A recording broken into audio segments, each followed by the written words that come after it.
Hi students, welcome to our academy. இன்னைக்கு நம்ம எகனாமிக்ஸ்ல இருந்து அடுத்தடுத்த நிறைய கிளாஸஸ் வந்து ஸ்கூல் புக்ஸ் வச்சு எக்ஸ்பிளைன் பண்ணி கிளாஸஸ் பார்த்துருப்பீங்க. அந்த வரிசையில் இன்னைக்கும் ஒரு கிளாஸ் தான் பார்க்க போகிறோம். எகனாமிக்ஸ்ல இருந்து ஒரு முக்கியமான ஒரு வகுப்பு பார்க்க போகிறோம். சோர்ஸ் ஆஃப் ரெவன்யூ, அதாவது டாக்ஸஸ் பற்றி ஒரு கிளாஸ் பார்க்க போகிறோம்.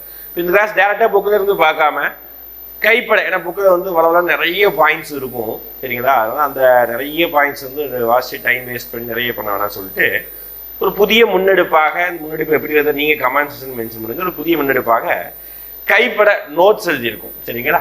முடிஞ்ச அளவுக்கு பைலிங்குள்ள ஒரு சில பாயிண்ட்ஸ் எழுதியிருக்கோம். சொல்லும்போது மேக்ஸிமம் தமிழ் நிறைய பாயிண்ட்ஸ் எழுதியிருக்கும், ஒரு சில பாயிண்ட் தமிழ் இங்கிலீஷ் எழுதியிருக்க மாட்டோம். சொல்லும்போது நம்ம எக்ஸ்பிளைன் பண்ணிடுறோம், ஓகேங்களா? கைப்பட எல்லாமே நோட்ஸு, ஸ்கூல் புக்கில் இருக்கக்கூடிய லெசன் ப்ளஸ் எக்ஸ்ட்ரா பாயிண்ட்ஸையும் நம்ம இதில் ஆட் பண்ணியிருக்கோம். ரொம்ப டீட்டெயிலாகவே இந்த ஒரு டாபிக் படிச்சிங்கனாலே, இந்த ஒரு வீடியோ பார்த்தீங்கன்னா இந்த டாபிக் கவர் ஆகிற மாதிரி தான் இந்த வீடியோ நம்ம எடுத்துருக்கோம், சரிங்களா? அந்த வீடியோ எதுவும் ஸ்கிப் பண்ணாமல் பார்த்துக்கோங்க. இந்த பிடிஎஃப் வேணும் அப்படின்னு நினைக்கிறவங்க கீழே வந்து டிஸ்கிரிப்ஷன் லிங்க்ல வந்து நான் பிடிஎஃப் கொடுத்துருக்கேன். அந்த பிடிஎஃப் என்ன பண்ணிக்கோங்க, டவுன்லோட் பண்ணிக்கோங்க இந்த டாபிக், ஓகேங்களா? ரைட், இப்போ டாபிக் உள்ள போகலாமா? ஃபர்ஸ்ட் டாபிக்குடைய நேம் வந்து சோர்ஸ் ஆஃப் ரெவன்யூ அப்படின்னு சொல்லலாம், அப்படி இல்லைன்னா டாக்ஸஸ் அப்படின்னு சொல்லலாம், ஓகேங்களா? ஏன் சார் டாக்ஸஸ் அப்படின்னு சொல்லாம, வரிகள் அப்படின்னு சொல்லாம சோர்ஸ் ஆஃப் ரெவன்யூ சொல்றேன் அப்படின்னா, ஒரு நாட்டுக்கு ஒரு அரசாங்கத்துக்கு வரி மட்டும்தான் வருமானம் கிடையாது, வரி இல்லாமல் வேற நிறைய வருமானமும் இருக்குது, ஓகேங்களா? அது நம்ம பார்க்கணும், சரிங்களா? ஃபர்ஸ்ட் நான் டாக்ஸை பத்தி பேச போறது கிடையாது. ஃபர்ஸ்ட் எதை பத்தி பேச போறோம்? சோர்ஸ் ஆஃப் ரெவன்யூ பத்தி பேச போறோம், சரிங்களா? Source of revenue, okay. அப்போ ஒரு அரசாங்கத்துக்கு வருமானம் என்ன வழிமுறைகள் தான் வருது அதை பார்க்கணும். அப்போ அரசாங்கம் அப்படின்னா இப்போ நீங்க, நான் உட்கார்ந்துருக்கிற கேமராமேன் எல்லாருமே பார்த்தீங்கன்னா ஒரு குடிமகன், ஓகேங்களா? குடிமகன் எல்லாருமே, ஓகேங்களா? ஒரு சிட்டிசன் ஆஃப் இந்தியா, ஓகேங்களா? அப்போ உங்களுக்கோ அல்லது எனக்கோ எல்லாருக்கும் சேர்த்து எத்தனை அரசாங்கம் மேல இருக்கு அப்படின்னு பார்த்தீங்கன்னா, ஒரு மாநில அரசாங்கம் இருக்குது, ஒரு மத்திய அரசாங்கம் இருக்குது. சார் உள்ளாட்சி அரசாங்கத்துக்கு யூஸ் பண்றீங்கன்னா, சரி உள்ளாட்சி அரசாங்கம் இருக்குது. மொத்தம் 3 அரசாங்கம் இருக்குதுன்னு வச்சுக்கோங்க, ஓகேங்களா? உங்க கிராமத்துல ஒரு உள்ளாட்சி அரசாங்கம், உங்களுக்கு மொத்தமா டாப் லெவல்ல பார்த்தீங்கன்னா ஒரு மாநில அரசாங்கம், மத்திய அரசாங்கம். இப்போ உள்ளாட்சி அரசாங்கத்துக்குன்னு பட்ஜெட் எதுவும் போடுறது கிடையாது, ஓகேங்களா? மேபி அது வந்து பார்த்தீங்கன்னா நகராட்சி மாநகராட்சியில் போடுறது உண்டு, ஆனால் பெருமளவு பேச போகிறது கிடையாது. அவங்களுக்குன்னு ஓன் டேக்ஸ் ரெவன்யூ இருக்குது. இது எல்லாமே ஆனால் நம்ம உள்ளாட்சி அரசாங்கத்தை பேச போகிறது கிடையாது. மாநில அரசாங்கத்தையும் மத்திய அரசாங்கத்தையும் பற்றி நம்ம பேச போகிறோம், ஓகேங்களா? அப்போ 2 அரசாங்கம் இருக்கு. 2 அரசாங்கத்துடைய மொத்த வருமானம் எவ்வளவு இருக்கும், ஓகே? ஒரு தோராயமான ஒரு அப்ராக்சிமேஷனான நம்பரை நான் சொல்றேன், ஓகேங்களா? மொத்தமா வருவாய் ஆதாரங்கள்னா மாநில அரசுக்கு மொத்த வருமானம் எவ்வளவு இருக்கும், மத்திய அரசுக்கு மொத்த வருமானம் எவ்வளவு இருக்கும், ஓகேங்களா? மாநில அரசுக்கு உதாரணமாக ஒரு நல்ல ஒரு மாநில அரசுக்கு 3 லட்சம் கோடி ரூபாய் மாநில அரசுக்கு வருமானம், ஓகே? நல்ல மாநில அரசுனா உதாரணத்துக்கு நான் தமிழ்நாடு எடுத்துக்கிறேன். அதுக்குன்னு மணிப்பூர் மாநிலம், சிக்கிம் மாநிலத்துக்கு எல்லாம் 3 லட்சம் கோடி வருமானம் வருமா கேட்கக்கூடாது, அது சின்ன மாநிலம். தமிழ்நாடு ஓரளவுக்கு வெல்ஃபேரான ஸ்டேட், நல்ல வருமானம் வரக்கூடிய மாநிலம். அதனால தமிழ்நாட்டுடைய வருமானம் ஒரு ஆண்டுக்கு சொல்றேன். ஆண்டுனா நிதி ஆண்டு. எக்கனாமிக்ஸை பொறுத்த வரைக்கும் ஆண்டு அப்படின்னா ஜனவரி 1ல இருந்து டிசம்பர் 31 கிடையாது, ஏப்ரல் 1ல இருந்து மார்ச் 31 வரைக்கும். அதுதான் பினான்சியல் இயர்னு சொல்லுவாங்க, ஓகே? நிதி ஆண்டு. அப்ப அந்த நிதி ஆண்டுல கிட்டத்தட்ட 3 லட்சம் கோடி, அதுக்கு மேலதான் 3 லட்சம் கோடி ரூபாய் அந்த மாநில அரசாங்கத்துக்கு வருமானம். இப்போ தமிழ்நாட்டுக்கு நான் சொல்றேன். இப்போ மகாராஷ்டிரா எடுத்துக்கிட்டே கொஞ்சம் அதிகமா இருக்கும், ஓகேங்களா? தமிழ்நாடு, கர்நாடகா, ஆந்திராலாம் கிட்டத்தட்ட இதே அளவு இருக்கும். சின்ன சின்ன மாநிலங்களுக்கு கொஞ்சம் கம்மியாவே தான் இருக்கும், சரிங்களா? அப்போ ஒரு 3 லட்சம் கோடி ரூபாய் மாநில அரசாங்கம் தமிழ்நாட்டுக்கான வருமானமா இருக்குது. மத்திய அரசாங்கத்துடைய வருமானம் எவ்வளவு இருக்கு? மத்திய அரசாங்கம் ஒண்ணுதான் இருக்கு, இந்தியன் மத்திய அரசாங்கம் தான். கிட்டத்தட்ட 30 லட்சம் கோடி, ஓகேடா? மத்திய அரசாங்கம் பெரிய கவர்மெண்ட் தான், நிறைய டாக்ஸ் ரெவன்யூ இருக்குது, அவங்களுக்கு நிறைய வேற விதமான ரெவன்யூ இருக்குது. 30 லட்சம் கோடி. சரி சார், இந்த 3 லட்சம் கோடி 30 லட்சம் கோடி இது எல்லாமே டாக்ஸ்ல இருந்து மட்டும்தான் வருவது கிடையாது, வேற நிறைய வழிமுறைகளே வருது. அதுதான் இப்ப பார்க்க போறோம். அதுதான் இப்ப டாபிக் பார்க்குறோம். அதுக்கடுத்து நம்ம டாபிக் உள்ள டேரக்ட் டாபிக் உள்ள போறோம். டாக்ஸை மட்டும் பத்தி பார்க்க போறோம், ஓகே? தெளிவா கவனிச்சுக்கோங்க, ஸ்கிப் பண்ண வேணாம். வீடியோ எங்கேயும் நிதானமா பாருங்க, நல்லாவே புரியும், சரிங்களா? ரைட். இப்போ நான் என்ன சொல்லுவேன் அப்படின்னு பாத்தீங்கன்னா, இந்த 3 லட்சம் கோடி 30 லட்சம் கோடி எப்படி வந்தது, அதுதான் என்ன சொல்றோம்னா ரெவன்யூ, ஓகேங்களா? வருவாய் அப்படின்னு சொல்லிட்டு கொடுத்துடுறேன், ஓகேங்களா? ரெவன்யூ அப்படின்னு சொல்லிட்டு கொடுத்துடுறேன். அப்ப அந்த ரெவன்யூ மொத்தமா 2 வழியில வருது. அந்த 3 லட்சம் கோடி ரூபாய் மாநில அரசாங்கத்துக்கா இருக்கட்டும், மத்திய அரசாங்கத்துக்கு வரக்கூடிய 30 லட்சம் கோடி ரூபாயா இருக்கட்டும், மொத்தமா 2 வழிமுறைகள் தான் வருது. 1 2 அவ்வளவுதான். 1 என்ன சார் வழிமுறை அப்படின்னா, வரி வருவாய் அப்படி கொடுத்துருக்கேன், டாக்ஸ் ரெவன்யூ அப்படின்னு கொடுத்தேன். ஒரு வழியில வருமானம் வருது, அந்த முறைக்கு பெயரு டாக்ஸ் ரெவன்யூ, ஓகேங்களா? இன்னொரு முறையில வருமானம் வருது, அதுக்கு பேரு நான் டாக்ஸ் ரெவன்யூ. வரி இல்லா வருவாய் அப்படின்னு சொல்றோம். வரி இல்லாம வேற எந்த இடத்துல இருந்தா வருமானம் வருது. சரிங்களா? அப்ப இது 1 2 இந்த 2 முறையை தவிர வேற எதுல இருந்து வருது கிடையாது. 2க்குள்ளதான் சப் டாபிக் நிறைய இருக்கும். சரி சார், இது அதிகமான வருமானம் வருதா, இது அதிகமான வருதா அப்படின்னா ஓப்பனா தாராளமா அதிகம். நிறைய சிம்பிளே போடுறேன். இந்த சிம்பிள் போடுவோம்ல, அப்ப பாத்தீங்கன்னா எதுக்குதான் அதிகமா, எந்த சைடு வாய் வந்து ஓப்பனா இருக்கோ அந்த சைடுல அதிகமான வரும். அப்போ டைரக்டா கிட்டத்தட்ட 80% 70% மேல வரியில இருந்துதான் ஒரு நாட்டுக்கு, ஒரு அரசாங்கத்துக்கு அதிகமான வருமானம் வருது. அதனாலதான் வரிங்கிற டாபிக் தான் லெசன்ல படிக்கிறமே தவிர வரி இல்லாத வருமானத்தை நம்ம லெசன்ல எங்கேயும் கொடுத்துருக்க மாட்டாங்க. மேஜரா நம்ம டாபிக் அதை எடுத்து படிக்கவும் மாட்டோம். ஓகேங்களா? ஏன்னா அது ரொம்ப சின்ன சின்ன பாயிண்ட் தான். சரிங்களா? அப்ப இதை தான் நம்ம லெசன்ல பார்க்க போறோம். இதுல இருந்து அதிகமான வருமானம் வருது, இந்த லெசன் தான் பார்க்க போறோம். அதை விட்டுருங்க. இது நம்ம பார்க்க போறதுக்கு லெசன்ல இல்ல, இருந்தாலும் என்னன்னு புரியணும்ல, அதுக்காக ஒரு 2 minutes இதை மட்டும் நான் எக்ஸ்பிளைன் பண்ணிடுறேன். சரிங்களா? இப்போ வரி இல்லாம ஒரு அரசாங்கத்துக்கு எப்படி எல்லாம் வருமானம் வருது அதுதான் பார்க்க போறோம். ஒரு 3 பாயிண்ட் எழுதி போட்டுருக்கு. 3 பாயிண்ட் மட்டும் தானா இல்ல சார், எக்ஸெட்ரா நிறைய இருக்கு. ஓகேங்களா? அப்ப என்ன சார் 3 பாயிண்ட் அப்படின்னா, வரி இல்லாம ஒரு அரசாங்கத்துக்கு கீழே இருக்கக்கூடிய PSU அப்படின்னு சொல்லுவாங்க, பப்ளிக் செக்டார் யூனியன். இன்னும் தூய தமிழ்ல சொல்ல போனா பொதுத்துறை நிறுவனங்கள் அப்படின்னு சொல்லுவாங்க. அந்த பொதுத்துறை நிறுவனங்களுக்குன்னு லாபம் கிடைக்கும். ஓகேங்களா? அந்த பொதுத்துறை நிறுவனத்துக்குன்னு என்ன கிடைக்கும்? லாபம் கிடைக்கும்.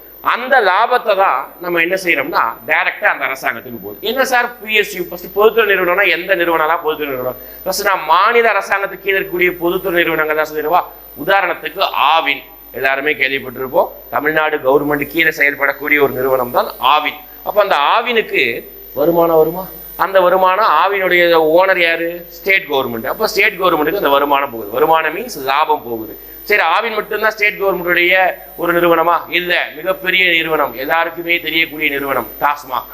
இந்த வார்த்தை கேள்விப்படாத ஆளே இருக்க மாட்டோம். டாஸ்மாக். அப்ப டாஸ்மாக்ங்கிறதும் தமிழ்நாடு அரசாங்கத்துடைய ஒரு வாணிப கழகம் தான், அதுவும் ஒரு நிறுவனம் தான். அதுக்கும் வருமானம் கொஞ்சம் கொஞ்சம் வருமானம் இல்லை, பல கோடி வருமானம். இப்போ கூட ரீசெண்ட் நியூஸ் பார்த்துருப்பீங்க, எத்தனையோ கோடி ஊழல் நடந்தது. அப்போ அவ்வளோ கோடி வருமானம் வருது. ஓகேங்களா? அது யாருக்கு தான் போகுது? டைரக்டா மாநில அரசாங்கத்துக்கு தான் போகுது. ஓகேங்களா?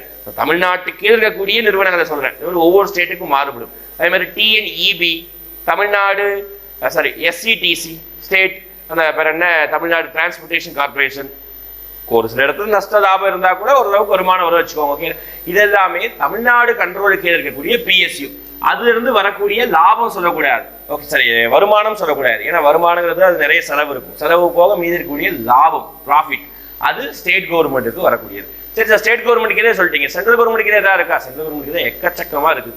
உதாரணத்துக்கு பேங்க்ஸ், எந்த பேங்க்ஸ் எடுத்துக்கிட்டீங்கன்னாலும் மேக்ஸிமம் கவர்மெண்ட் பேங்க்ஸ் தானே. Indian bank, Indian Overseas bank, state bank, எவ்வளோ பெரிய பேங்க், கனரா பேங்க், ஏகப்பட்ட பேங்க் இருக்குது. 16 பேங்க்ஸ் இருக்குது. எல்லாமே மத்திய அரசு கண்ட்ரோல். அதுக்குள்ள வரக்கூடிய லாபம் தான் மத்திய அரசுக்கு போகும். இது பேங்க்ஸ் பத்தி. இது பேங்க்ஸ் மட்டும் இல்லாமல் நிறைய நிறுவனங்கள் தான் இருக்குது. பெல்லு, அதுக்கப்புறம் NLC, செயில். ஓகேங்களா? அதுக்கப்புறம் பார்த்துக்கிட்டிங்கன்னா ஸ்டேட் சென்ட்ரல் கவர்மெண்ட் கீழே இன்னும் நிறைய நிறுவனங்கள் இருக்குது. இண்டஸ்ட்ரீஸா நிறைய நிறுவனங்கள் இருக்கும். LIC சொல்லலாம். ஓகேங்களா? இந்த மாதிரி எக்கச்சக்கமான நிறுவனங்கள் சென்ட்ரல் கவர்மெண்ட் இருக்கு. அதுல கிடைக்கக்கூடிய லாபத்தை மத்திய மாநில அரசுக்கு போகுது. ஓகேவா? அப்போ PSU ப்ராஃபிட்னா என்ன புரிஞ்சுட்டா? ரைட். அடுத்து ஃபீஸ் அண்ட் ஃபைன். ஃபீஸ்னா என்ன, ஃபைன்னா என்ன? மொத்தம் 3 வார்த்தைக்கு டிஃபரன்ஸ் புரியும். டாக்ஸ் வேற, ஃபீஸ் வேற, ஃபைன் வேற. டாக்ஸ்னா நீ எந்த விதமான எதிர்பார்ப்பும் இல்லாம பே பண்ணணும், அதுக்கு பேரு டாக்ஸ். ஒரு குடிமகன், ஓகேங்களா, குடிமகன் அதாதவரும் பே பண்ணணும். ஃபீஸ் அப்படின்னா உனக்கு கவர்மெண்ட் கிட்ட இருந்து ஏதாவது சேவை வேணும் அப்படின்னா அதுக்கு மட்டும் பே பண்றதுக்கு பேர் தான் ஃபீஸ். இப்போ என்ன சேவை வேணும் சார்? எனக்கு OBC சர்டிஃபிகேட் வேணும். அப்போ நீ 60 ரூபா ஃபீஸ் பே பண்ணு, 100 ரூபா ஃபீஸ் பே பண்ணு, நான் உனக்கு OBC சர்டிஃபிகேட் கொடுத்துட்றேன். சார் எனக்கு டிரைவிங் லைசன்ஸ் வேணும், ஃபீஸ் பே பண்ணு, கொடுத்துட்றேன். அப்போ உனக்கு ஏதாவது சேவை வேணும்னா ஃபீஸ் பே பண்ற, அதுதான் ஃபீஸ். ஃபைனுனா என்ன சார்? ஏதாவது தப்பு பண்ணிட்டேன்னா, உதாரணத்துக்கு ஓகேங்களா, குடிச்சு விட்டு வண்டியை ஓட்டுவது, ஓகேங்களா, லைசன்ஸ் இல்லாம வண்டியை ஓட்டுவது, ஓகேங்களா, சிக்னலை மீறி வண்டியை ஓட்டுவது. அப்போ ஏதாவது தப்பு பண்ணிட்டா அதற்கு பிராச்சிதமாக ஃபைன் கட்டுறோம், அபராதம் அப்படின்னு சொல்றாங்க. ஃபீஸ்னா கட்டணம், ஃபைன்னா அபராதம். அது தப்பு பண்ணா மட்டும்தான். தப்பு பண்ணாம நீ நடந்து போனா உங்ககிட்ட யாரும் எதுவும் கேட்க போறது கிடையாது. சரிங்களா? ஓ ஃபைன். அடுத்து பாருங்க, லைசன்ஸ் ப்ரொவைடிங். லைசன்ஸ் ப்ரொவைடிங் உதாரணத்துக்கு டிரைவிங் லைசன்ஸ், ஏதாவது ஒரு பில்டிங் கட்டுறதுக்கு லைசன்ஸ், ஃபார்மசி வைக்கிறதுக்கு லைசன்ஸ், இந்த மாதிரி நிறைய லைசன்ஸ் இருக்குது. அந்த லைசன்ஸ் வேணும்னா நீ என்ன செய்யணும் அப்படி பார்த்தீங்கன்னா கவர்மெண்ட்டுக்கு ஒரு தொகை பே பண்ணணும். ஓகேங்களா? அப்போ இந்த மாதிரி நிறைய வழிமுறை எக்ஸட்ரா நிறைய இருக்குது. நிறைய வழிமுறைகள் கொஞ்சம் கொஞ்சமாக கவர்மெண்ட்டுக்கு வருமானம் வருது. அது எல்லாமே வரி இல்லாத வருவாய். ஓகேங்களா, வரி இல்லாம வருமானம் போகுது. ஓகேங்களா, அப்போ இது ஒரு பிரச்சனை இல்லை, ரொம்ப கம்மி தான். மீதி ஒரு 20-30% தான் இருக்கும். மீதி எல்லாம் மெஜாரிட்டி இருக்கக்கூடியது வரி வருவாய் தான், டாக்ஸ் ரெவன்யூ தான். ஓகேங்களா, அப்போ நான் டாக்ஸை வந்து நான் 2 வகை பிரிக்கிறேன். அதை கவனிச்சுக்கோங்க. வரியின் வகைகளை நான் பேசுறேன். ஓகேங்களா, வரியின் வகைகள் நல்லா கவனிச்சுக்கோங்க. ஓகே, மொத்தம் வரியின் வகை 2. ஒன்று நேர்முக வரி, டைரக்ட் டாக்ஸ் அப்படின்னு சொல்றாங்க. இன்னொரு வரி மறைமுக வரி, இன்டைரக்ட் டாக்ஸ். முடிஞ்சு போச்சா? 2 வரிகள் தான் மொத்த வகையில. நிறைய வரி இருக்குது, ஆனா நிறைய வரிகளை நான் 2 வகையா தான் பிரிக்கிறேன். புக்லேயே அப்படிதான் கொடுத்துருப்பாங்க. நேர்முக வரி, மறைமுக வரி. என்ன சார் வித்தியாசம் நேர்முக வரி மறைமுக வரி? நேர்முக வரினா டைரக்டா எந்த நபருக்கு வரி போடுறாங்களோ அந்த நபரே அரசாங்கத்துக்கு பே பண்றதுக்கு பேர் தான் நேர்முக வரி. அடுத்து நேர்முக வரி சொல்லிட்டோம். மறைமுக வரினா ஒரு நபர் கட்ட வேண்டிய தொகை. ஓகே, ஒரு நபர் தான் கட்ட வேணும் அந்த வரியை. ஆனால் அந்த நபர் நேரடியாக அரசாங்கத்துக்கு கிட்டாம மற்றொரு நபர் மூலமாகவோ மற்றொரு நிறுவனம் மூலமாகவோ மற்றொரு கடை மூலமாகவோ மாறி மாறி அனுப்புறதுக்கு பேர் தான் மறைமுக வரி. வித்தியாசம் புரிஞ்சுடுச்சா? நிறைய எக்ஸாம்பிள் பார்க்கும்போது வித்தியாசம் இன்னும் உங்களுக்கு கிளாரிட்டியாக புரிஞ்சிடும். ஓகேங்களா, நேர்முகம்னா டைரக்டாக அரசாங்கத்துக்கு பே பண்ணுறது, மறைமுகம்னா ஒரு கை மாறி போகுது வரி, அவ்வளோதான். இது மட்டும் ஞாபகம் வச்சுக்கோங்க. அடுத்து போகலாம். இப்போ வரியுடைய வகை பார்த்துட்டோம். அடுத்து வரி விதிப்பின் வகைகள், ரொம்ப முக்கியமானது. நம்பர்ஸ் கேட்கலாம். மொத்தம் வரியுடைய வகை 2 அப்படின்னு பார்த்தோம். இங்கே வரி விதிப்பின் வகை மொத்தம் 3 வரி விதிப்பு. இப்படிதான் வரியை நம்ம எப்படி விதிக்கிறோம் அதுதான் வரி விதிப்பின் வகை. ஓகே, வரி எப்படி நம்ம விதிக்கிறோமோ அதுதான் வரி விதிப்பின் வகை சொல்றோம். ஓகே, ஃபர்ஸ்ட் விகிதாச்சார வரி விதிப்பு.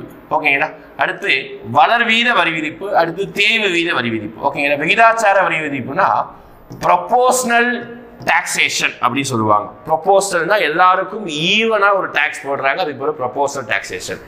வளர்வீத வரி விதிப்புனா நமக்கு வந்து பார்த்தீங்கன்னா, அதாவது வரி வளர ஓகேங்களா, சரி, வரி இல்லை, நம்மளுடைய வருமானம் உயர வரி உயருது, அதுக்கு பேர் தான் வளர்வீத வரி விதிப்பு. அதே மாதிரி தேய்வு வீத வரி விதிப்பு அப்படின்னு பார்த்துக்கிட்டிங்கன்னா, வருமானம் உயர்ந்தா வரி கூடணும், ஆனால் இங்கே வருமானம் உயர்ந்தா வரி குறையுது. ஓகேங்களா, அதுதான் இந்த வளர் வீதம் தேய் வீதம், ரெண்டுமே ஆப்போசிட்டானது. ஓகேங்களா, இதுக்கு என்ன அர்த்தம் இருக்கோ அது அப்படியே ஆப்போசிட்டானது தான் தேய்வு வீத வரி விதிப்பு. ஓகேங்களா, ரைட். இப்போ நம்ம 3க்கு இந்த பியூர் எக்ஸாம்பிள் சொல்கிறேன். உதாரணத்துக்கு விகிதாச்சார வரி விதிப்பு ஒரு 3 பர்சன் வச்சுக்கோங்க. பர்சன் ABCD, ஒரு 3 பேர் 4 பேர் இருக்காங்க. ஒரு 3 பேர் ABC வச்சுக்கோங்க. ஒருத்தர் 1 லட்ச ரூபா சம்பாதிக்கிறாரு, இன்னொருத்தர் 10 லட்ச ரூபா சம்பாதிக்கிறாரு, இன்னொருத்தர் 1 கோடி ரூபா சம்பாதிக்கிறாரு. ஓகேங்களா, ஆனால் 3 பேர், ஒருத்தர் கம்மியாக, ஒருத்தர் ஓரளவுக்கு மீடியமாக, ஒருத்தர் ரொம்ப அதிகமாக சம்பாதிக்கிறாரு. ஆனால் 3 பேருக்கும் வெறும் 10,000 ரூபா தான் வரி. இப்படி போட்டால் இப்போ 1 லட்ச ரூபா சம்பாதிக்கிறவனுக்கு 10,000ங்கிறது கொஞ்சம் அதிகமான தொகையாக தெரியும். 10 லட்ச ரூபா சம்பாதிக்கிறவனுக்கு 10,000ங்கிறது சரி ஏதோ ஒரு தொகை அப்படின்னு தெரியும். 1 கோடி ரூபா சம்பாதிக்கிறவனுக்கு 10,000ங்கிறது அது ஒரு மதிப்பாக தெரியாது. அப்போ 3 பேருக்கும் ஒரே விதமான வரியை போடுறதுக்கு பேர் தான் விகிதாச்சார வரி விதிப்பு. வருமானத்தை பொருட்படுத்தாமல் அனைவருக்கும் ஒரே மாதிரியான வரி விதிப்பை போடுவதற்கு பேர் தான் விகிதாச்சார வரி விதிப்பு. ஓகேங்களா, அடுத்து 2வது வளர்வீத வரி விதிப்பு. ஓகேங்களா, வளர்வீத வரி விதிப்புனா வருமானம் அதிகமாக அதே பர்சன் எடுத்துக்கோங்க. அதே 1 லட்ச ரூபா சம்பாதிக்கிறாரு, இன்னொருத்தர் 10 லட்சம் சம்பாதிக்கிறாரு, இன்னொருத்தர் 1 கோடி ரூபா சம்பாதிக்கிறாரு. 1 லட்ச ரூபா சம்பாதிக்கிறவனுக்கு வரியே கிடையாது, ஏன்னா அவன் கம்மியாக சம்பாதிக்கிறான். 10 லட்ச ரூபா சம்பாதிக்கிறவனுக்கு 10,000 ரூபா வரி. 1 கோடி ரூபா சம்பாதிக்கிறவனுக்கு 3 லட்ச ரூபா வரி. அப்போ வருமானம் உயர வரியின் அளவு, வரியின் விகிதம் என்ன ஆகுது? அதிகமானா அதுக்கு பேர் தான் சரி. 10 லட்ச ரூபா சம்பாதிக்கிறவனுக்கு 10,000 ரூபா, 1 கோடி ரூபா சம்பாதிக்கிறது ஒரு 5 லட்ச ரூபா 10 லட்ச ரூபா வச்சுக்கோங்க. அப்போதான் அந்த விகிதம் கரெக்டாக இருக்கும். ஓகேங்களா, அப்போ அதிகமாக சம்பாதிச்சா அதிகமான வரி, கம்மியாக சம்பாதிச்சா கம்மியான வரி. இதுதான் வளர்வீத வரி விதிப்புக்கு ஒரு எக்ஸாம்பிள். ஓகேங்களா, அடுத்து என்னது? தேய்வு வீத வரி விதிப்பு. ஓகேங்களா, தேய்வு வீத வரி விதிப்பு அப்படின்னா அதே திருப்பி எக்ஸாம்பிள். 1 லட்ச ரூபா 10 லட்ச ரூபா 1 கோடி ரூபா சம்பாதிக்கிறாரு. 1 லட்ச ரூபா சம்பாதிக்கிறவனுக்கு 30,000 ரூபா வரி. 10 லட்ச ரூபா சம்பாதிக்கிறவனுக்கு 20,000 ரூபா வரி. 1 கோடி ரூபா சம்பாதிக்கிறவனுக்கு 10,000 ரூபா வரி. என்ன சார் லாஜிக்கே தான் அவனுக்கு இப்படிதான் இருக்கும். அதிகமாக சம்பாதிக்கிறவனுக்கு ரொம்ப கம்மியான வரி, கம்மியாக சம்பாதிக்கிறவனுக்கு அதிகமான வரி. இதை நம்ம நம்பரை பார்க்காம பெர்சன்டேஜை பார்த்தா இன்னும் கிளாரிட்டியாக தான் இருக்கும். சரிங்களா, அது ரொம்ப பேச ரொம்ப கன்ஃபியூஸ் ஆயிரும். நீங்கள் தெரிஞ்சிக்க வேண்டியது அதிகமான சம்பாதிப்பவர்களுக்கு கம்மியான வரியும், குறைவாக சம்பாதிக்கப்படுவதற்கு அதிகமான வரி போட்டால் அதுக்கு பேர் தேய்வு வீத வரி விதிப்பு அப்படின்னு சொல்கிறோம். ஓகேங்களா? அப்போ 3 வகையான வரி விதிப்பு, 3 வகையான வரி விதிப்புங்கிற மாடலை வச்சு தான் நம்ம கவர்மெண்ட் வந்து இன்கம் டேக்ஸ், ஜிஎஸ்டி இந்த மாதிரி வெவ்வேறு வழிமுறைகளை வரி விதிக்குது. உதாரணத்துக்கு வளர்வீத வரி விதிப்புக்கு எக்ஸாம்பிள் இன்கம் டேக்ஸ். ஓகேங்களா? நம்ம இந்தியாவில் முன்னாடி இந்த டாபிக் வருது. உதாரணத்துக்கு 12 லட்ச ரூபா வரைக்கும் சம்பாதிச்சா இன்கம் டேக்ஸ் பே பண்ண தேவையே இல்லை, 0. ஆனால் அதுக்கு மேலே சம்பாதிக்க ஒரு 25 லட்ச ரூபா 24 லட்ச ரூபாய்க்கு மேலே சம்பாதிச்சிங்கன்னா அதிகமான வரி பே பண்ணணும். இப்போ வருமானம் உயர அதிகமாக வரி விதிக்கிறோம். எஸ், அதுதான் வரி விதிப்பின் வகைகள் 3. ஓகேங்களா? முடிஞ்சதா? அடுத்து பார்க்கலாமா? அடுத்து பாருங்க, ஒரு பொருளாதார நிபுணர் எல்லாருக்கும் தெரிஞ்ச ஒரு நபர் தான் பொருளாதாரத்தின் தந்தை அப்படின்னு சொல்லுவாங்க. கண்டிப்பாக எல்லாருக்குமே படிச்சிருப்பீங்க. எக்கனாமிக்ஸ் படிக்கும்போது ஃபர்ஸ்ட் வார்த்தை அதுதான் படிப்போம். எக்கனாமிக்ஸோடைய ஃபாதர் ஆஃப் எக்கனாமிக்ஸ். ஓகே, பொருளாதாரத்தை வந்து ஆடம் ஸ்மித். இவர் நாடுகளின் செல்வம், வெல்த் ஆஃப் நேஷன் இந்த மாதிரி புக்ஸ் எழுதியிருப்பாரு. இந்த மாதிரி நிறைய புக்ஸில் அவருடைய குறிப்புகளில் வரி விதிப்புக்குன்னு ஒரு கொள்கைகளை விதித்திருக்காரு. ஓகே, இந்த வரி விதிப்பின் கொள்கைகள்னு சொல்லிட்டு ஒரு 4 கொள்கைகளை கொடுக்குறாரு. இந்த மாதிரி விதி அடிப்படையில் தான் நீங்கள் வரியை விதிக்கணும் அப்படின்னு சொல்லிட்டு சமத்துவ விதி, உறுதி விதி, சிக்கன விதி, உற்பத்தி திறன் மற்றும் நெகிழ்ச்சி விதி அப்படின்னு சொல்லிட்டு மொத்தம் 4 வகையான விதிகளை வந்து விதிச்சிருக்காரு. ஓகேங்களா? சமத்துவ விதி, உறுதி விதி, சிக்கன விதி மற்றும் உற்பத்தி திறன் மற்றும் நெகிழ்ச்சி விதி அப்படின்னு சொல்லிட்டு மொத்தம் 4 வகையான விதிகளை கூறியது யாரு அப்படின்னா ஆடம் ஸ்மித். இது பேசிக்கான ஞாபகம். புக்கில் வந்து பாக்ஸ் போட்டு கொடுத்துருக்காங்க. 7th புக்லையும் கொடுத்துருக்காங்க, 10th புக்லையும் பாக்ஸ் போட்டு கொடுத்துருக்காங்க. அதனால முக்கியம் சொல்றேன். சரிங்களா? இந்த விதி என்னென்ன விதி இருக்கு பார்த்துக்கோங்க. அடுத்து, எந்த அரசாங்கம் வரியை விதிக்குதோ அந்த அரசாங்கம் ஒரு வெல்ஃபேர் கவர்மெண்ட் அப்படின்னு சொல்றாங்க. ஓகேங்களா? அப்படின்னு சொல்றதை விட ஒரு அரசாங்கம் வரியை ஏன் விதிக்கிறாங்கன்னா, வரி விதிப்பு என்பது நல அரசு என்ற கருத்தை கொண்டு செயல்படுகிறது. நீங்க கவர்மெண்ட் மக்கள் மீது விதிக்கப்படக்கூடிய வரியை வைத்துதான் அரசாங்கம் ஒரு நல்ல அரசாங்கத்திற்காக, வெல்ஃபேர் கவர்மெண்ட்டுக்காக செலவு பண்ணுது. நீங்க கொடுக்கக்கூடிய வரி பணத்தை வைத்துதான் ரோடு போடப்படுகிறது. நீங்க கொடுக்கக்கூடிய வரி பணத்தை வைத்துதான் பெண்களுக்கான அல்லது முதியோர்களுக்கான, தாழ்த்தப்பட்ட மக்களுக்கான நலத்திட்டங்களை செலவழிக்குது. அப்போ எல்லாத்துக்கும் செலவு பண்ணுதுல, அதுதான் வெல்ஃபேர் கவர்மெண்ட், நல அரசு. அது வரி விதிப்பின் அடிப்படையில் செயல்படுகிறது. ஓகேங்களா? ரைட்டா? இப்போ டைரக்டா நம்ம டாபிக் உள்ள போறோம். நேர்முக வரி. மொத்தம் 2 வகை சொன்ன, நேர்முக வரி, மறைமுக வரி. ஃபர்ஸ்ட் நேர்முக வரி என்னெல்லாம் இருக்குது அதை பார்த்துட்டு அடுத்து மறைமுக வரிக்குள்ள பார்க்கலாம். ஃபர்ஸ்ட் நேர்முக வரியில டைரக்ட் டாக்ஸ் ரொம்ப முக்கியமானது. ஃபர்ஸ்ட் வரி தான் வருமான வரி. ஓகேங்களா? முதல் வரி தான் ரொம்ப முக்கியமானது, வருமான வரி. ஓகேங்களா?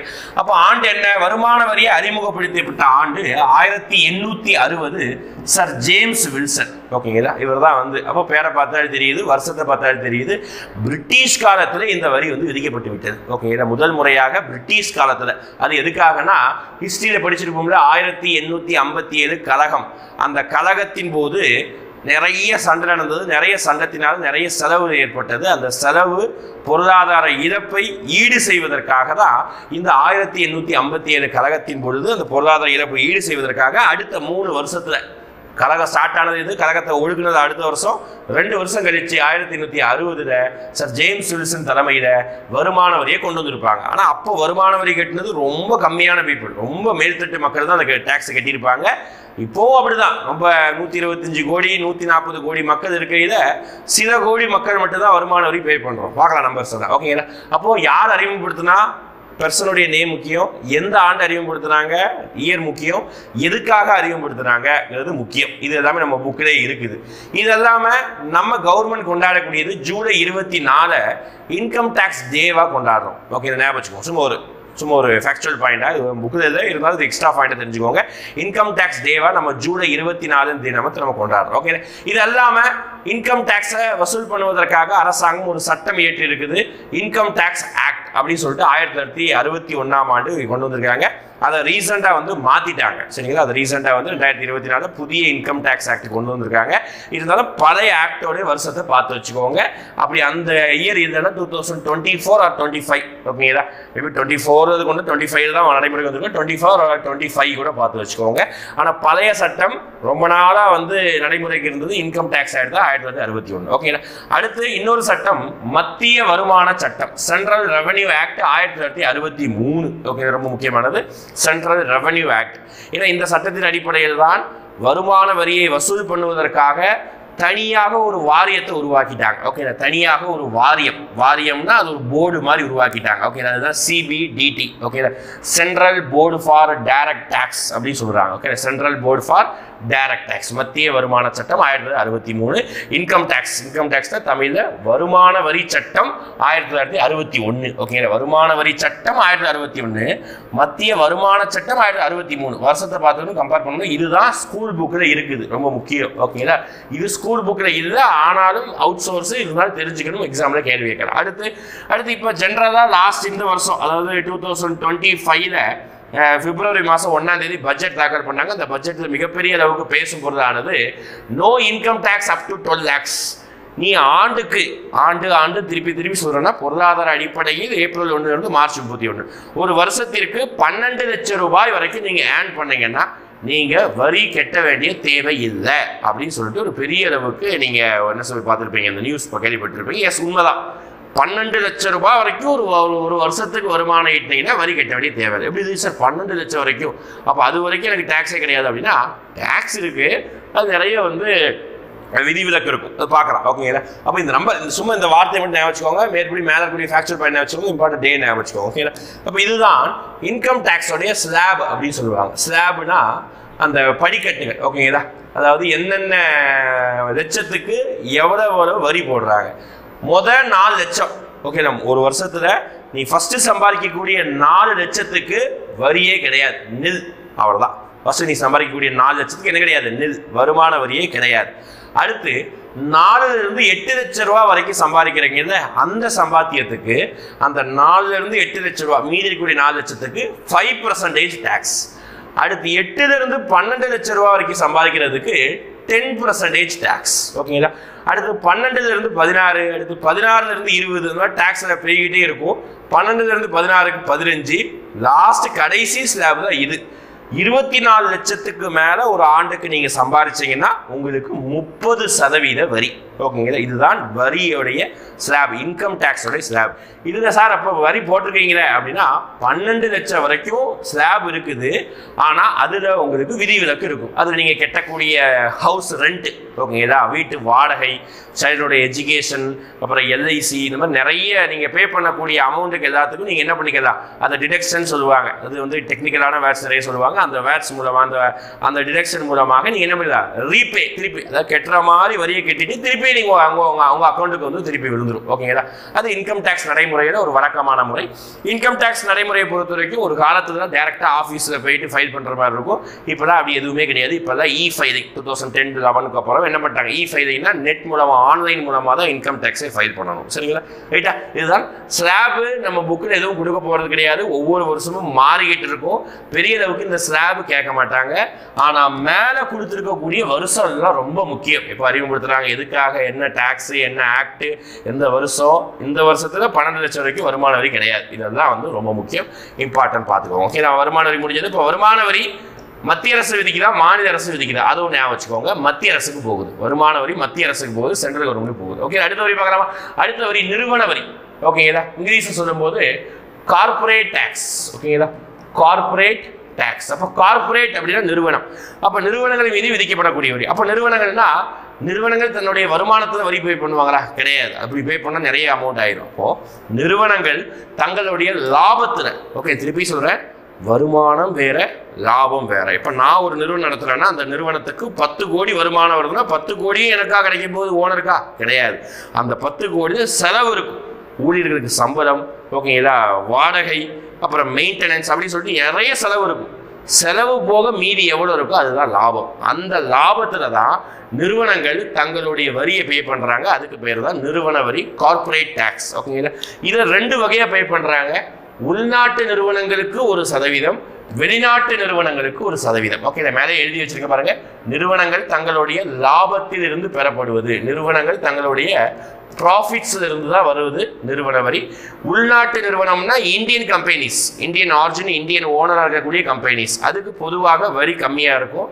வெளிநாட்டு நிறுவனங்கள்னா ஃபாரின் கம்பெனிஸ், அதுக்கு பொதுவாக டேக்ஸ் கொஞ்சம் அதிகமாக இருக்கும். சரிங்களா? ரைட், அடுத்து போகலாமா? அடுத்து பாருங்க. அப்போ இந்த வரி யாருக்கு சார் போகுது? இன்கம் டேக்ஸ் வந்து சென்ட்ரல் கவர்மெண்ட்டுக்கு.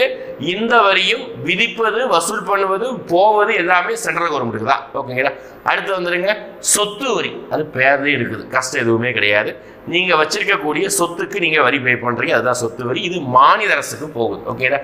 ஸ்டேட் கவர்மெண்ட்டுக்கு போகக்கூடியது இந்த சொத்து வரி. ஓகேங்களா? ரைட். அப்போ சொத்து வரினா நீங்கள் வச்சிருக்கக்கூடிய வீடு, கமர்ஷியல் பில்டிங், ஃப்ளாட்ஸு, அப்புறம் வந்து பார்த்தீங்கன்னா மண்டபங்கள், இந்த மாதிரி ஏதாவது வச்சுருந்தீங்கன்னா, கடைகள் இதெல்லாம் வச்சுருந்தீங்கன்னா அது சொத்து வரி. அது மெயினாக இந்த மாநகராட்சி, நகராட்சி லிமிட்டுக்குள்ளே இருக்கிறவங்களுக்கு உங்கள் வீட்டுக்கு தான் நீங்கள் கூட சொத்து வரி பே பண்ணியிருப்பீங்க. நிறைய பேருக்கு தெரியும், இந்த வார்த்தையை கேள்விப்பட்டோன்னே நீங்கள் பே பண்ணியிருப்பீங்க. ஓகேங்களா? அப்போ இந்த மாநில அரசுக்கு போகும்போது மாநில அரசு இந்த வரியை விதிக்கக்கூடியது. இது சொத்தின் மதிப்புகளில் நீங்கள் என்ன செய்வீங்க? விதிப்பாங்க. இது கண்டிப்பாக நீங்கள் நிறைய நியூஸில் கேள்விப்பட்டிருப்பீங்க. ஒரு 2 வருஷத்துக்கு முன்னாடி கூட ரீசெண்டாக சொத்து வரியை விதிச்சாங்க. அது 2 வருஷம் முன்னாடியே விதிச்சுட்டு அதை இன்க்ரீஸ் பண்ணாங்க. அதுக்காக வந்து தமிழ்நாடு எதிர்கட்சிகள் வந்து குரல் எழுப்பினாங்க, சொத்து வரியை வந்து இன்க்ரீஸ் பண்ணிட்டாங்க அப்படின்னு சொல்லிட்டு. இது இல்லாமல் ரொம்ப பழைய நியூஸ் அப்படின்னா மேபி நீங்கள் கேள்விப்பட்டிருக்கலாம், கேள்விப்படாமல் இருந்திருக்கலாம்.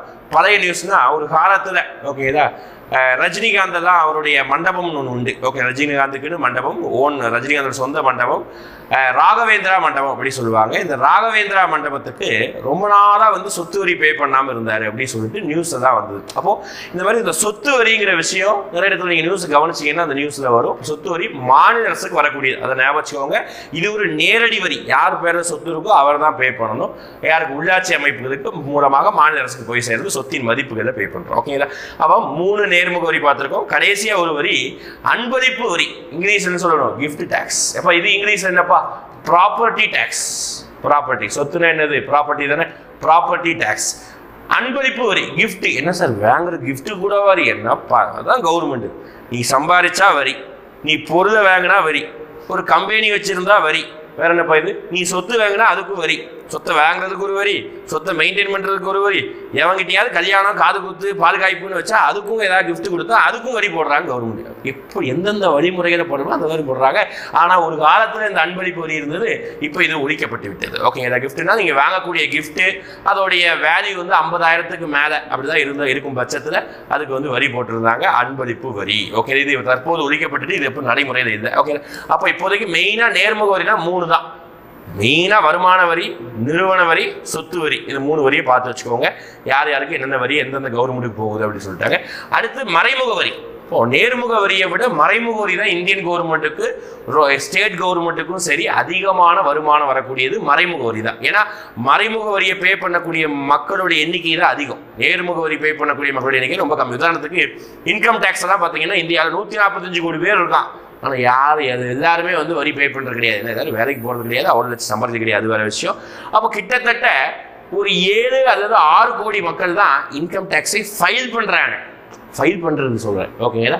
ஒரு சில பேர் கெட்டவே மாட்டாங்க. ஏன்னா 4 லட்சம் தான் எனக்கு வருமானம் கணக்கு காமிச்சிட்டு கெட்டாம விட்டுருவாங்க. ஓகேங்களா? ஃபைல் பண்ணுறது ஐடிஆர் ஃபைல் பண்ணுவாங்க, இன்கம் டேக்ஸ் ரிட்டர்ன் அப்படின்னு சொல்லுவாங்க. ஐடிஆர் ஃபைல் பண்ணுறதே வந்து 7 கோடி பேர் தான். 145 கோடி பேர் மக்கள் இருக்கக்கூடிய இந்திய நாட்டில் 7 கோடி பேர் தான் பே பண்ணுறாங்க. இது இப்போ ரீசெண்டாக அதிகமாகிடுச்சு. ஒரு காலத்தில் ரொம்ப கம்மியாக இருந்தது. உதாரணத்துக்கு ஒரு 5 வருஷத்துக்கு தான் முன்னாடியே பார்த்தீங்கன்னா 3 கோடி பேர் 2 கோடி பேர் தான் பே பண்ணிட்டு இருந்தாங்க. வெறும் 2% பே பண்ணிட்டு இருந்தாங்க. இப்போ கிட்டத்தட்ட ஒரு 5% கிட்ட வந்துடுச்சு. எனிவே பார்க்கலாம். அப்போது மறைமுக வரி பார்க்கலாமா? ஃபர்ஸ்ட்டு நான் டேரெக்டாக இங்கே எதுவும் ஹெட்டிங் போடலை, அப்படியே பாயிண்டாக எழுதியிருக்கேன். ஒவ்வொரு பாயிண்ட் எக்ஸ்பிளைன் பண்ணிடுறேன். இதில் கடைசி முக்கியமான மறைமுக வரி தான் நமக்கு ரொம்ப முக்கியம். அதை பற்றி தனியாக எக்ஸ்பிளைன் பண்ணணும். அதுதான் எல்லாருக்குமே தெரிஞ்ச வரி, எல்லாரும் காமன் மேன் முதற்கொண்டுக்கு தெரியும். அதுதான் ஜிஎஸ்டி. ஓகேங்களா? அதை பற்றி நம்ம கடைசியாக நம்ம டீட்டெயிலாக பார்க்கலாம். அதை நான் எழுதி வச்சிருக்கேன். மீதி எல்லாத்தையும் நான் சொல்லிடுறேன். ஓகேங்களா? ஃபர்ஸ்ட் முத்திரைத்தாள் வரி சொல்லுவாங்க, ஸ்டாம்ப் டியூட்டி. ஓகேங்களா? என்ன டியூட்டி? ஸ்டாம்ப் டியூட்டி, முத்திரைத்தாள் வரி. ஓகேங்களா? இது எதுக்காக அப்படின்னா ஒரு சொத்தை வாங்குவதோ அல்லது ஒரு சொத்தை விற்பதற்காகவோ பே பண்ணக்கூடியது அரசாங்கத்துக்கு பே பண்ணுவோம். நீங்கள் தான் பார்த்துருப்பீங்க, ஏதாவது வீடு வாங்கினா, பிளாட் வாங்கினா ஒரு பத்திரம் போட்டிருப்பாங்கல்ல, வெறும் பேப்பர் தான். அந்த பேப்பருடைய வேல்யூ மட்டும் 5,000 ரூபான்னு சொல்லுவாங்க. ஏன்னா அது stamp paper, stamp duty, stamp பேப்பர்னு சொல்லுவாங்க. ஓகே, இப்போ முத்திரைத்தாள் வரினா ஒரு பிஸ்னஸ் பண்ணுறதுக்கு, அக்ரிமெண்ட் போடுறதுக்கு, நிலங்களை வாங்கும் பொழுது விற்கும் பொழுது இதுக்காக பயன்படுறதா முத்திரைத்தாள், அந்த வரி. ஓகேங்களா? அடுத்து பொழுதுபோக்கு வரி. ஓகே, இங்கிலீஷில் இதுக்கு பேர் ஸ்டாம்ப் டியூட்டிப்பா, ஸ்டாம்ப் டியூட்டி. அடுத்து இது வந்து என்டர்டைன்மெண்ட் டேக்ஸ். நீங்கள் பொழுது போக்குனீங்கனாலும் வரி போடும். எப்படி அரசாங்கம் பாருங்கள், சும்மா தான் பொழுது போக்குறீங்க. இப்போ நான் சம்பாதிக்கலை, வேலைக்கு போகலை, பிஸ்னஸ் பண்ணலை, எதையும் வாங்கலை, பொழுது போக்குறேன், அதுக்கும் வரி போடுறாங்க. அப்போ என்டர்டைன்மெண்ட் டேக்ஸ், அப்போ எப்படி பொழுது போக்குவீங்க? நான் செல்ஃபோன்லேயே கேம் விளாண்டுருக்கேன், அப்போ அதுக்கெல்லாம் வரி போடுவாங்களா? அதுக்கெல்லாம் வரி போட மாட்டாங்க, கவர்மெண்ட் அதான் கவர்மெண்ட் தான். அப்போ பொழுது வேற எங்கேயாவது போய் போக்குறீங்க. உதாரணத்துக்கு நான் சினிமா தியேட்டரில் போயிட்டு அடுத்து ஏகேவோட படம் வருது, அஜித் குமாரோட படம் வருது, அதை போய் நான் பார்க்குறேன், அப்போ கண்டிப்பாக வரி போடுவாங்க. அப்போ தேட்டரில் போய் நீங்கள் படம் பார்க்கும்போது டிக்கெட் வாங்குறீங்க, அதுக்குள்ளேயே டேக்ஸ் இன்க்ளூட் ஆயிடுது, அதுதான் பொழுதுபோக்கு வரி.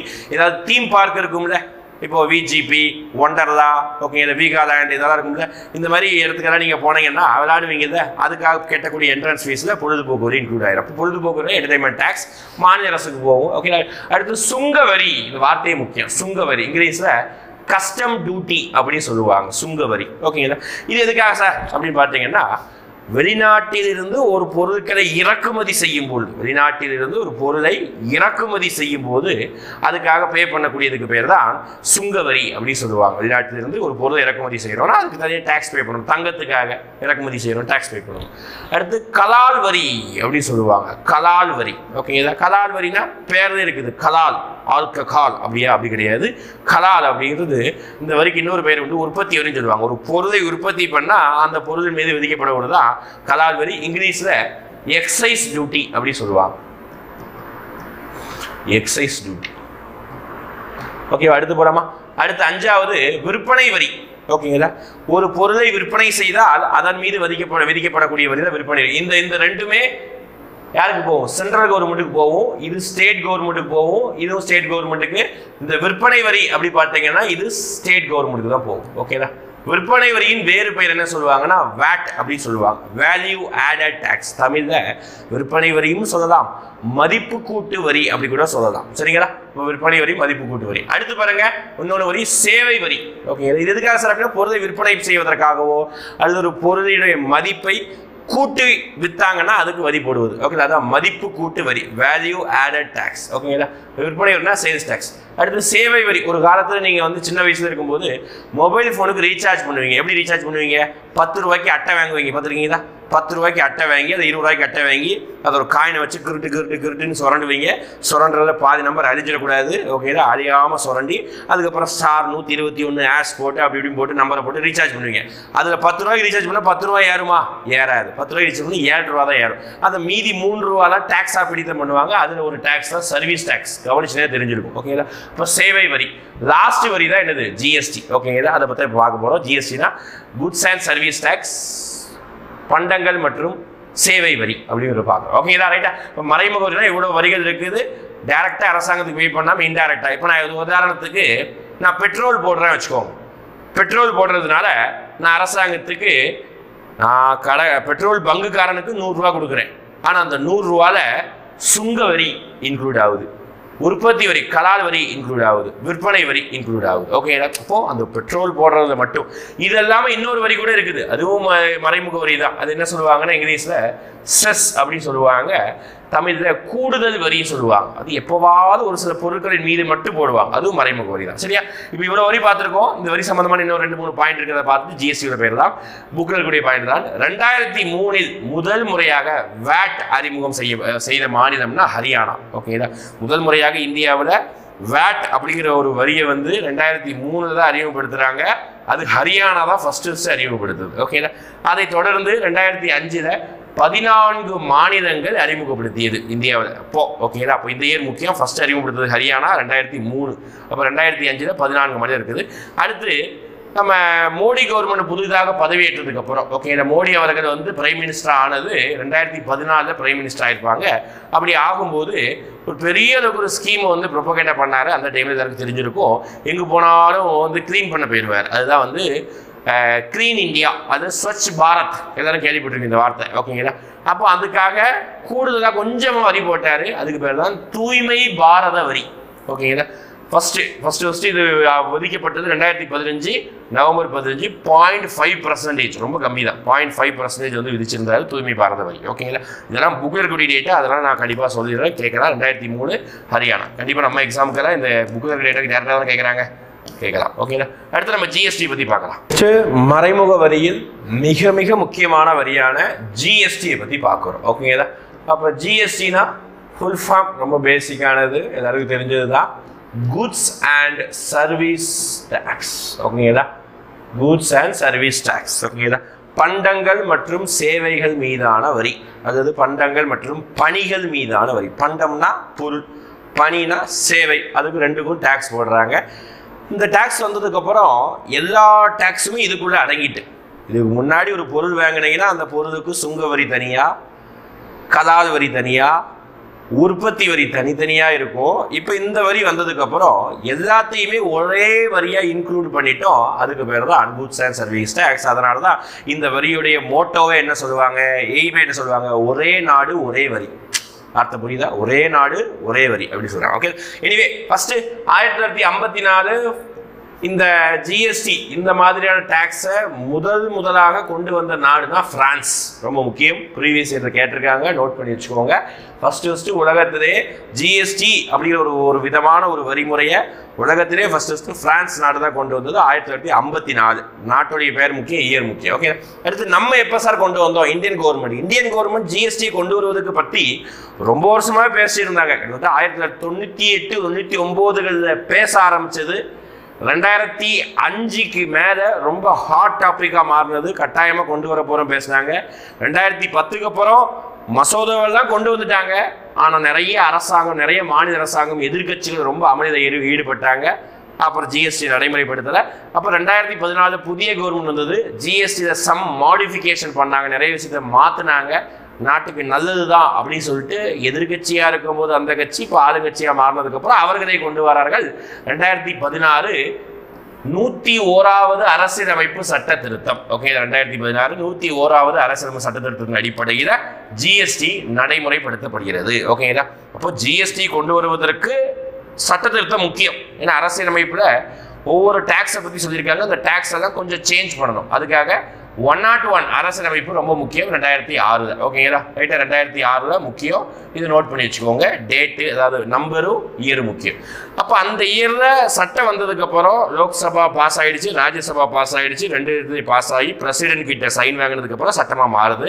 மாறினதுக்கப்புறம் ஜூலை 1 2017 அன்னைக்கு ஜிஎஸ்டி இந்தியா முழுவதும் நடைமுறைக்கு வருது. ஓகேங்களா? நடைமுறைக்கு வருது. சரி சார், வெறும் சட்டம் மட்டும் பாஸ் பண்ண போதுமா? கிடையாது. சட்டம் மட்டும் பாஸ் பண்ணது அல்லாமல் மாநிலங்கள், அந்த டைமில் இருந்த இந்தியாவில் இருந்த 28 மாநிலங்களில் பாதிக்கும் மேற்பட்ட மாநிலங்கள் என்ன செய்யணும் அப்படி பார்த்தீங்கன்னா ஒப்புதல் வழங்கணும். பாதிக்கும் மேற்பட்ட மாநிலங்கள் என்ன செய்யணும்? ஒப்புதல் வழங்கணும். அப்படிதான் என்ன பண்ணாங்க அப்படி பார்த்தீங்கன்னா கிட்டத்தட்ட 14க்கு மேலே, அதாவது 15 மாநிலம் ஒப்புதல் வழங்கணும். கூடவே ஏன்னா அந்த டைமில் மெஜாரிட்டி இருந்தது ஆளுங்கட்சிக்கு. நிறைய சட்டங்கள் என்ன மாநிலங்கள் என்ன பண்ணிட்டு ஒப்புதல் வழங்கிட்டு ஓகே தான் முடிஞ்சு போச்சு. அடுத்து ஜிஎஸ்டி பற்றி ஆர்டிக்கல். ஜிஎஸ்டி ஆர்டிக்கல் வந்து கான்ஸ்டியூஷன் மென்ஷன் பண்ணியிருக்காங்க. ஆர்டிக்கல் ரொம்ப முக்கியம். 246A. திருப்பி சொல்கிறேன், ஆர்டிக்கல் இந்த மாதிரி 14A 21A அப்படின்னு சொல்லிட்டு கேபிட்டல் லெட்டரில் மென்ஷன் பண்ணால் அது புதுசாக ஆட் பண்ணது. இதுவும் ஆட் பண்ணது தான் 246A. ஓகேங்களா? முடிஞ்சதா? ஜிஎஸ்டி பற்றி சின்ன இன்ட்ரோடக்ஷன் பார்த்தோம். அடுத்து ஜிஎஸ்டியோடைய வகை, அதாவது ஜிஎஸ்டியோடைய டைப் அப்படின்னு சொல்லலாம். மொத்தமாக ஜிஎஸ்டினா ஒரே யாருக்கு தான் ஒரே நாடு ஒரே வரி கிடையாது. அதில் சின்ன சின்ன சேஞ்சஸ் இருக்குது. அதாவது யூஜிஎஸ்டி, யூனியன் ஜிஎஸ்டி, அதாவது தமிழில் மத்திய அரசாங்கத்தின் ஜிஎஸ்டி. அடுத்து எஸ்ஜிஎஸ்டினா ஸ்டேட் கவர்மெண்டோடைய ஜிஎஸ்டி, மாநில அரசின் ஜிஎஸ்டி. அப்போ ஐஜிஎஸ்டினா இன்டர்நேஷனல் ஜிஎஸ்டியா? கிடையாது. Integrated GST. ஓகேங்களா? இன்டகிரேட்டட் ஜிஎஸ்டி ஒருங்கிணைந்த, ஓகேங்களா, ஒருங்கிணைந்த சரக்கு மற்றும் சேவை வரி. புரியுதா? 3 வரி முக்கியம். மத்திய ஜிஎஸ்டி, மாநில ஜிஎஸ்டி, ஒருங்கிணைந்த ஜிஎஸ்டி அப்படின்னு சொல்லிட்டு மொத்தமாக 3 விதமான வரி முறைகள் ரொம்ப முக்கியம். ஓகே, ஞாபகம் வச்சுக்கோங்க. இதில் என்ன சார் அப்படின்னா ஒவ்வொரு பொருளுக்கும் வரி போடுவாங்க. அந்த வரியை சிறிபாதியா மத்திய அரசுக்கு, சிறிபாதியா மாநில அரசுக்கு பிரித்து கொடுப்பாங்க. ஓகேங்களா? மேபி எதுக்கு சார் அப்போ ஐஜிஎஸ்டி அப்படின்னா ஆக்சுவலாக மாநில அரசு ஜிஎஸ்டி இன்னொரு வார்த்தை கூட சொல்லலாம், யூடி ஜிஎஸ்டி கூட சொல்லலாம். ஒரு சில மாநிலங்களுக்கு தனியாக யூனியன் டெரிட்டரி ஜிஎஸ்டி இருக்குது. ஐஜிஎஸ்டினா ஒரு மாநிலத்தில் உற்பத்தி செய்யக்கூடிய பொருளை இன்னொரு மாநிலத்தில் கொண்டு போய் விற்பனை பண்ணால் அதுக்கு பேர் தான் ஐஜிஎஸ்டி. ஓகே, உதாரணத்துக்கு தமிழ்நாட்டில் உற்பத்தி பண்ண காரை கர்நாடகாவில் போயிட்டு விற்பனை பண்ணால் அங்கே போய் நீங்கள் எஸ்ஜிஎஸ்டி போடக்கூடாது. அப்போ ஃபுல்லாக கர்நாடகா போயிடும். அப்போ எஸ்ஜிஎஸ்டி அந்த இடத்துல ஐஜிஎஸ்டி போட்டு அது சரிபாதியாக அது ஒரு ப்ரொபோஷனல் 2 மாநிலத்துக்கு பிரித்து கொடுப்பாங்க. ஓகேங்களா? ரைட்டா? இது ஒரு பெரிய டாபிக், அது அப்புறம் பேசலாம். அப்போ ஜிஎஸ்டியோடைய வரி விகிதம். ஓகேங்களா? இப்போ ஜிஎஸ்டியோடைய வகை இது. இப்போ ஜிஎஸ்டி நீங்கள் ஒவ்வொரு பொருளும் வாங்குறீங்க, இந்த ஒவ்வொரு பொருளுக்கு எத்தனை சதவீதம் வரி நிறைய பேர் கேள்வியும் பட்டிருப்பீங்க. 5% ஜிஎஸ்டி போட்டாங்கப்பா ஹோட்டலில் சாப்பிட்டேன் அப்படின்னு சொல்லுவாங்க. இப்போ பைக் வாங்கினப்பா 28% ஜிஎஸ்டி போட்டாங்க அப்படின்னு சொல்லுவாங்க. ஓகேங்களா? அப்போ அதெல்லாம் வரி விகிதம். ஆக்சுவலாக வரி விகிதம் 5% மினிமம், 12%, 18%, 28%. அப்போ மொத்தம் 4 வகையான வரி விகிதம் சொல்லலாம்.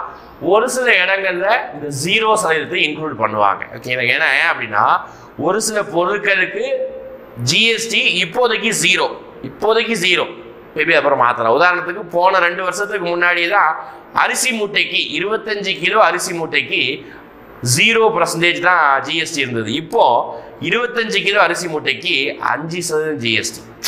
புரியுதா? அர்த்தம் புரியுதா? ஓகேங்களா? அப்போ இப்படிதான் வந்து என்ன பண்ணியிருக்குது, ஜிஎஸ்டியோடைய விகிதம் வந்து மாறி இருக்குது. எனிவே அடுத்து பாருங்க, ஜிஎஸ்டி ஏற்றுக்கொண்ட முதல் மாநிலம் கேட்கலாம். சொன்னது 15 மாநிலத்துக்கு மேலே அக்செப்ட் பண்ணணும். அதில் அசாம் தான் முதல் மாநிலமாக ஜிஎஸ்டி ஏற்றுக்கொண்ட மாநிலம். ஓகே, அதான் முதல் மாநிலம் போட்டிருக்கேன். அடுத்து ஒரு சில பொருளுக்கு ஜிஎஸ்டி 0, ஒரு சில பொருட்கள் இன்னமும் ஜிஎஸ்டி வரம்புக்குள்ளேயே வரலை. அதுதான் விதிவிலக்கு. ஓகே, இன்னமும் இந்தியாவில் விற்பனை பண்ணக்கூடிய எல்லா பொருளுமே ஜிஎஸ்டி. நீங்கள் வாட்டர் பாட்டில், செல்ஃபோனு, இந்த ஸ்மார்ட் போர்டு, நான் இப்போ வாங்கின சட்டை, கேமராமேன் வச்சுருக்க மொபைல் ஃபோனு, சேரு, பெஞ்சு, ஃபேனு, எதை வாங்கினீங்கன்னா ஜிஎஸ்டி உண்டு.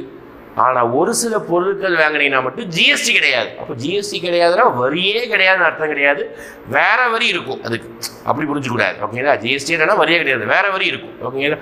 அப்போ விதிவிலக்கு. ஓகேங்களா? ஜிஎஸ்டி வரம்புக்குள் வராத பொருட்கள் விதிவிலக்கு, எக்ஸம்ஷன். பெட்ரோலிய பொருட்கள் 1. ஓகேங்களா? பெட்ரோலியம் ப்ராடக்ட்ஸ், அப்புறம் பெட்ரோலு, டீசல், ஒயிட் பெட்ரோலு, அந்த மாதிரி பெட்ரோலியம் சம்பந்தமான எந்த பொருளுக்கும் இப்போதைக்கு ஜிஎஸ்டி கிடையாது, ஜிஎஸ்டிக்குள்ள வரல. 1. அடுத்து மதுபானங்கள், லிக்வர். ஓகேங்களா? மதுபானங்களுக்கு ஜிஎஸ்டி கிடையாது. இப்போ இந்த 2 பொருளுக்கு வேற வரி இருக்குது. சுங்க வரி, கலால் வரி, விற்பனை வரி, அந்த வரி தான் போட்டுக்குவாங்க. அதுதான் இந்த 2 வரி விதிவிலக்கு. ஓகேங்களா? ரைட்டா பார்த்தாச்சா? அடுத்து பாருங்க, லாஸ்டா ஜிஎஸ்டி கவுன்சில். ஓகே, இதான் ரொம்ப முக்கியமானது. சரி சார், இப்போ ஒவ்வொரு பொருளுக்கும் ஒவ்வொரு வகையான வரி விதிப்பு, அந்த வரி விகிதத்தை அப்பப்போ சேஞ்ச் பண்ணுவாங்க. அதே மாதிரி ஜிஎஸ்டி ஏதாவது குறைபாடு இருக்குன்னா ஒவ்வொரு மாநில அரசாங்கம் சேர்ந்து மீட்டிங் போட்டு அந்த குறைபாடுகளை பேசுவாங்க. அதுக்கு பேர் தான் ஜிஎஸ்டி கவுன்சில், ஜிஎஸ்டி குழு அப்படின்னு சொல்லுவாங்க. ஓகேங்களா?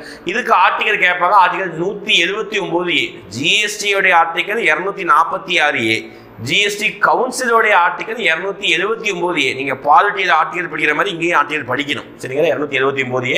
அப்ப நல்லா யோசிச்சு பாருங்க, 280 படிச்சிருப்போம். இருக்கா? 280 ஃபினான்ஸ் கமிஷன். அதுக்கு முன்னாடி ஆர்டிகல் தான் 79. சரியா? அடுத்து ரொம்ப முக்கியமான கொஸ்டின், ப்ரீவியஸ் இயர் கொஸ்டின், எல்லா எக்ஸாம்லையும் கேட்கிறாங்க இந்த கொஸ்டினை. ஜிஎஸ்டி கவுன்சிலுடைய சேர்மன், அதாவது ஜிஎஸ்டி கவுன்சிலுடைய தலைவர் யாருன்னா மத்திய அரசாங்கத்துடைய நிதி அமைச்சர் தான் ஜிஎஸ்டி கவுன்சிலுடைய தலைவர்.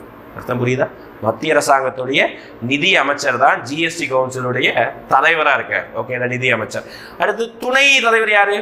ஏதாவது ஒரு மாநிலத்தின் நிதி அமைச்சர் தான் துணை தலைவர். சரியா? அப்போ உறுப்பினர்கள் யாரு அப்படின்னா அனைத்து மாநிலங்களின் நிதி அமைச்சர்களின் பிரதிநிதி. ஓகே, ஆல் ஸ்டேட்ஸுடைய ஃபினான்ஸ் மினிஸ்டருடைய ரெப்ரசன்டேட்டிவ் தான் ஜிஎஸ்டி கவுன்சிலுடைய துணைத் தலைவர். சரி, உறுப்பினர்கள். சரிங்களா? அப்போ தலைவர் தான் ரொம்ப முக்கியம். துணைத் தலைவர், அப்புறம் மெம்பர்ஸ் பார்த்துக்கோங்க. ஜிஎஸ்டி கவுன்சிலுடைய பணி என்ன, ஃபங்க்ஷன் என்ன? ஓகேடா? வரி விகிதத்தை மாற்றுவது. ஓகேங்களா? அதாவது ஏதாவது டாக்ஸ் இருந்ததுன்னா அந்த டாக்ஸை மாற்றுறது. ஓகேங்களா? அடுத்து மாதிரி சட்ட மசோதாவை ஏற்றுவது. ஜிஎஸ்டியில் புதிதாக ஏதாவது சட்டங்கள் கொண்டு வரணும், அந்த சட்ட மசோதாக்களை என்ன செய்யணும், மாதிரி மாடல் ஆக்டை வந்து என்ன செய்யணும், கிரியேட் பண்ணணும். அடுத்து ஜிஎஸ்டி கவுன்சிலில் மத்திய அரசாங்கத்துக்கு 1/3 மெஜாரிட்டி, மாநில அரசாங்கத்துக்கு 2/3 மெஜாரிட்டி. என்ன சார் மெஜாரிட்டி அப்படின்னா ஒவ்வொரு விஷயம், இந்த ஃபங்க்ஷன் இருக்கிற ஒவ்வொரு விஷயத்தையும் ஓட்டு போட்டு தான் வேலை செய்வாங்க. ஓகே, இப்போ ஒரு பொருள் உதாரணத்துக்கு பைக்குக்கு 28% ஜிஎஸ்டி, அந்த 28% ஜிஎஸ்டியை 18% குறைக்கணும் அப்படி முடிவு எடுக்கிறாங்கன்னா அந்த ஜிஎஸ்டி கவுன்சிலில் ஓட்டு போடுவாங்க. ஓகே, வாக்கெடுப்பு நடத்துவாங்க. அந்த வாக்கெடுப்பில் மாநில அரசாங்கத்துக்கு தான் அதிக மெஜாரிட்டி, 2/3. மத்திய அரசாங்கத்துக்கு 1/3 தான் மெஜாரிட்டி. ஆனால் மொத்த மெஜாரிட்டி ஒரு செயல் செய்யணும்னா ஸ்பெஷல் மெஜாரிட்டி சொல்லுவாங்க. மொத்த இதில் 3ல் 4 பங்கு, 4ல் 3 பங்கு மெஜாரிட்டி இருந்தால் மட்டும்தான் ஜிஎஸ்டியில் எந்த முடிவுனாலும் நம்ம எடுக்க முடியும். ஓகேங்களா? ரைட்டா? ரைட், முடிஞ்சது. அப்போ ஜிஎஸ்டி கவுன்சில், ஜிஎஸ்டியுடைய வகை, ஜிஎஸ்டியுடைய ஆர்டிக்கல், ஜிஎஸ்டி என்னைக்கு அறிமுகப்படுத்துறாங்க, இந்த டேவை தான் நம்ம ஜிஎஸ்டி டேவாவும் கொண்டாடுறோம். ஓகே, என்னைக்கு அறிமுகப்படுத்துறாங்க அந்த டேவை தான் ஜிஎஸ்டி டேவாவும் நம்ம கொண்டாடுறோம். ரொம்ப முக்கியம். லாஸ்ட்டாக 2 இந்த லெசனில் கொடுத்துருப்பாங்க. கருப்பு பணம் மற்றும் வரி ஏய்ப்பு ரொம்ப எளிமையானது. கருப்பு பணம்னா என்ன? பணம் கருப்பாக இருக்கும், அதுதான் கருப்பு பணமா? அப்படி கிடையாது. ஓகேங்களா?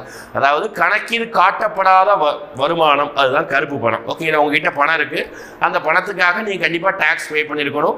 ஆனால் அந்த டேக்ஸை என்ன செய்யாமல், டேக்ஸை பே பண்ணாமல் நான் வந்து என்ன பண்ணுறேன் அப்படி பார்த்தீங்கன்னா அந்த வீட்டில் வச்சிருக்கேன் அப்படி பார்த்தீங்கன்னா அதுதான் கணக்கில் காட்டப்படாத பணத்தை தான் கருப்பு பணம் அப்படின்னு சொல்றாங்க. அடுத்து என்ன சார் வார்த்தை?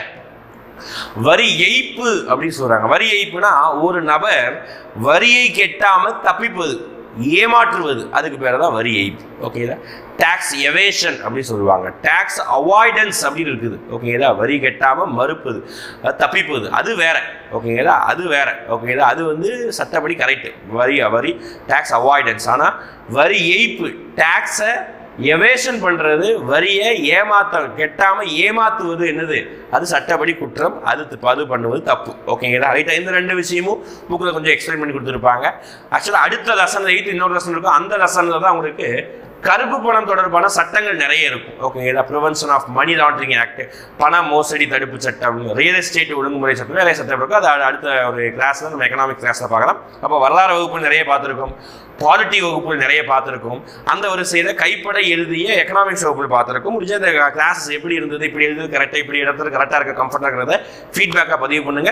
கடைசியாக இறுதியாக இந்த நடத்துகிற கிளாஸ்ல இருந்து ஒரு 5 கேள்வி கேட்டால் அது கமெண்ட் பண்ணிருங்க. உங்கள் நேம் மென்ஷன் பண்ணி கமெண்ட் பண்ணுங்க. ஓகேங்களா? ஃபர்ஸ்ட் கொஸ்டின் பார்க்கலாமா? ஃபர்ஸ்ட் கொஸ்டின் பார்த்துக்கிட்டீங்கன்னா மறைமுக வரி. ஓகேங்களா? மறைமுக வரியில எந்த வரியின் வேறு பெயர்? ஓகேங்களா? எந்த வரியின் வேறு பெயர்? வேட். ஓகேங்களா? மறைமுக வரியில் நானே சொல்லிட்டு எந்த வரியின் வேறு பெயர்? வேட். ஓகேங்களா? ஒரு கொஸ்டின் முடிஞ்சது. அடுத்து ஜிஎஸ்டி கவுன்சிலுடைய ஆர்டிக்கல் என்ன? ஜிஎஸ்டி குழு, ஜிஎஸ்டி கவுன்சிலுடைய ஆர்டிக்கல் என்ன? 2. அடுத்து வருமான வரியை அறிமுகப்படுத்தியவர் யார்? அதை கமெண்ட் பண்ணுங்க. 3. அடுத்து 4வது நிறுவன வரி அப்படின்னா என்ன? எதன் மூலம் நிறுவன வரி பே பண்றாங்க அப்படின்னா என்ன? 4வது. அடுத்து 5வது பொழுதுபோக்கு வரி, என்டர்டைன்மெண்ட் டாக்ஸ், அது மத்திய அரசுக்கு போகுதா, மாநில அரசுக்கு போகுதா? 5 கேள்வியை கமெண்ட் பண்ணுங்க. அடுத்த வகுப்பு இதே மாதிரி வகுப்பில் சந்திக்கலாமா? புக் வருஷம் தலைமுறை டிஸ்கஸ் பண்ணிக்கலாம். தேங்க்யூ.